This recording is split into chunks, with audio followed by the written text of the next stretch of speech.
Miracle ministry of Jesus வழங்கும் வல்லமையான இறைச்செய்தி.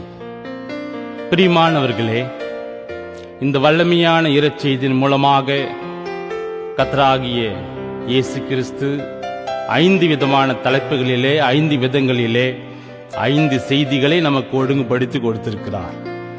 எனவே இந்த செய்தியின் மூலமாக நமக்கு ஆசீர்வாதத்தை கொடுக்கும்படிக்கு ஒரு நிமிடம் ஜெபிப்போம். அன்புள்ள ஆண்டவரே, இந்த அருமையான நாளுக்காக நன்றியோடு துதிக்கிறோம், ஸ்தோத்திரிக்கிறோங்க தாய்.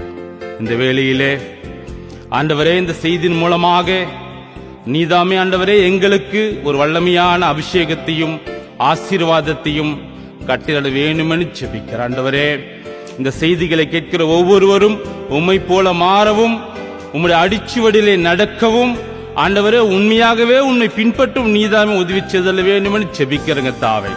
யாரெல்லாம் இந்த செய்திகளை கேட்கிறார்களோ ஒவ்வொருவரும் உமக்கு பிரியமாக வாழ வேண்டும், உம்மை மட்டுமே தேட வேண்டும் என்று சொல்லி தங்களை ஒப்பு கொடுத்து உண்மையான கிறிஸ்தவர்களாக வேதத்தின்படி வாழ்கிறவர்களாக மாற்ற வேண்டும் என்று ஜெபிக்கிறேன் ஆண்டவரே.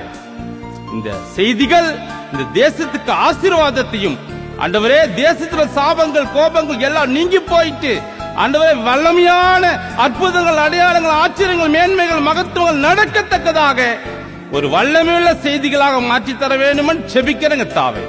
இந்த வேலை ஆசீர்வதியும் இந்த 5 தலைப்பிலே 5 செய்தியும் நீதாமே ஒரு உன்னதமான படைப்பாக மாற்றி இந்த தேசத்தின் மக்களுக்கு வெளியேறப்பட்ட மன்னாவாக நீதாமே இந்த வேலையில மாற்றி தர வேண்டும் என்று இயேசுவின் நிதான நாமத்தின் மூலம் ஜெபிக்கிறேன் நல்ல பிதாவே. ஆமென்.